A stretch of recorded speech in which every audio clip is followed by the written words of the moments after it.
ناظرین کیسے ہیں آپ؟ مجھے امید ہے کہ انشاءاللہ آپ ٹھیک ہوں گے۔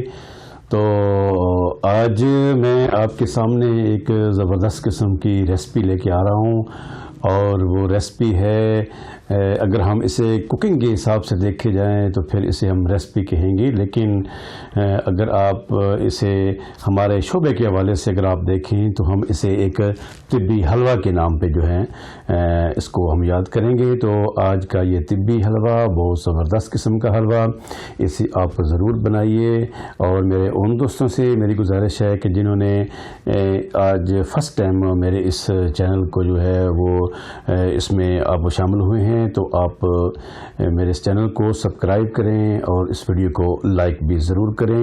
اور میں تمام دوستوں سے کہتا ہوں کہ گزارش کرتا ہوں کہ آپ میری کوئی بھی ویڈیو ہو اس کو لازمی جو ہے وہ آپ شیئر کیا کریں، جس میں آپ واٹس ایپ گروپوں میں آپ شیئر کر سکتے ہیں، میسنجر میں دوستوں کو شیئر کر سکتے ہیں، اور جتنے بھی سوشل میڈیا کے اکاؤنٹس ہیں ان سب میں آپ اس کو شیئر کر سکتے ہیں۔ تو آئیں اب آپ کو بہترین قسم کا نسخہ جو ہے وہ آپ کے سامنے جو میں لے کے آتا ہوں اس کو آپ نوٹ کریں۔ اس میں سب سے پہلے آپ آدھا کلو دیسی گھی لے لیں، اور دیسی گھی بڑی زبردست چیز ہے، ہمارے دیہاتوں میں بھی مل جاتا ہے اور شہروں میں بھی اب تو یہ دستیاب ہے۔ آدھا کلو دیسی گھی، اور اس کے بعد آدھا کلو جو ہے وہ آپ بیسن لے لیں، اچھا بیسن ہو، اور آپ نے اس طرح کرنا ہے کہ دیسی گھی میں وہ بیسن جو ہے وہ بھون لینا ہے۔ اس کے بعد آپ آدھا کلو جو ہے وہ کھووا جو ہے وہ بھی اس میں ڈال دیں، اور ان تمام چیزوں کو آپ اس طریقے سے اس کو آگ پہ رکھیں کہ جو کھوئے کی نمی ہو وہ اچھی طرح سے وہ بھی ختم ہو جائے۔ اس کے بعد آپ نے کیا کرنا ہے، لیکن اس کے بعد اور بھی اس نسخے کے اجزاء ہیں، لیکن آپ سے گزارش کرتا ہوں کہ اس سارے پروسیس کو شروع کرنے سے پہلے آپ نے 3 پاؤ چینی کا شیرہ جو ہے وہ آپ نے پہلے جو ہے وہ بنا لینا ہے۔ اور شیرے میں اگر آپ ہلکا سا اس میں تھوڑی سی ٹاٹری ڈال دیں تو وہ تھوڑا سا بہتر رہے گا، وہ تھوڑا سا نرم رہے گا، یعنی کہ سخت نہیں ہوگا۔ تو شیرہ اگر آپ 3 پاؤ چینی کا بنا سکتے ہیں تو آپ ضرور بنا کے پہلے رکھیں۔ تو جب یہ ساری چیزیں جس طرح میں نے پہلے آپ سے کہا کہ دیسی گھی میں آپ نے بیسن بھوننا ہے، اس جب بیسن اچھی طرح بھن جائے اس کے بعد آپ نے اس میں وہ ڈال دینا ہے کھووا۔ جب کھوئے کی نمی ختم ہو جائے تو اس کے بعد آپ نے جو شیرہ ہے وہ اس کو ڈال دینا ہے۔ شیرہ کو ڈال کے آپ تھوڑی دیر اس کو پکائیں، تقریباً 8 سے 10 منٹ، اگر آگ مناسب ہو درمیانی سی آگ پہ آپ نے اس کو پکانا ہے۔ تو اس کے بعد آپ نے یہ چیزیں جس میں مغز بادام ہے یہ آپ نے 100 گرام لے لینا ہے، اس کے بعد مغز پستہ ہے یہ آپ 50 گرام لے لیں، اور اس طرح کر کے مغز اخروٹ جو ہے وہ بھی آپ 50 گرام اس میں لے کے، اور ان تمام مغزیات کو آپ نے زیادہ باریک نہیں کرنا، لیکن اتنا کر لینا ہے کہ ان کی جو ساخت ہے اور پتہ چلتا رہے کہ یہ بادام موجود ہیں، اخروٹ ہیں، یہ پستہ ہیں، اور کھاتے ہوئے بھی آپ اس کا ٹیسٹ جو ہے وہ لے سکیں۔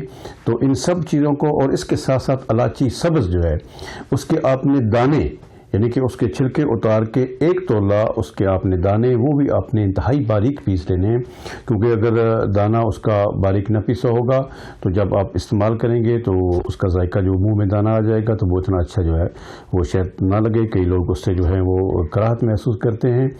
تو آپ سارے مغزیات اور الائچی سبز اس میں مکس کر لیں، اچھی طرح سے مکس کر لیں، اور میکسیمم آپ اس کے بعد 1 منٹ جو ہیں وہ آپ اوپر رکھیں۔ تو ایک زبردست قسم کا نسخہ، ایک زبردست قسم کا حلوہ تیار ہو گیا ہے۔ اس کو اوپر رکھنے کے بعد اس کو مکس کر لیں، مکس کرنے کے بعد آپ اس کو نیچے اتار لیں، ٹھنڈا ہونے پر آپ اس کو محفوظ کریں۔ تو یہ نسخہ آپ کے پاس، اور اس کے فائدے کیا ہیں؟ ایک تو یہ ایک سردیوں کے حوالے سے اور موسم کی اس نسبت کے حوالے سے بڑا زبردست قسم کا ہے، اور اس کے فائدے کیا گئے ہیں؟ ایک تو یہ آپ کی جب بھوک لگی ہوگی اور جب بندے کا دل کرتا ہے کہ میں کوئی نہ کوئی چیز جو ہے وہ چائے کے ساتھ لے لوں تو اس وقت بھی آپ اس کو استعمال کر سکتے ہیں۔ یہ دماغ کو قوی کرتا ہے، جسم کو صحت مند رکھتا ہے، جسم کو امپروو کرتا ہے، اور جسم کے اندر جو ویکنس ہوتی ہے اس کو یہ ختم کرتا ہے. پٹھوں کے لیے بھی زبردست ہے. آپ اس کے نسخے کے جو اجزاء ہیں اس سے ہی آپ اندازہ لگا سکتے ہیں کہ یہ کتنا فائدہ مند ہے.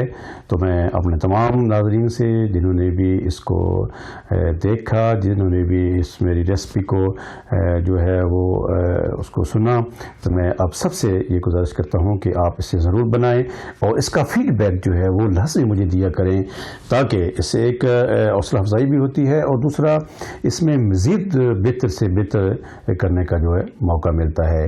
تو میں اپنے تمام ناظرین کا شکریہ ادا کرتا ہوں. بہت شکریہ. اللہ کریم آپ کو ہمیشہ خوش رکھے. دعاؤں میں یاد رکھیے گا.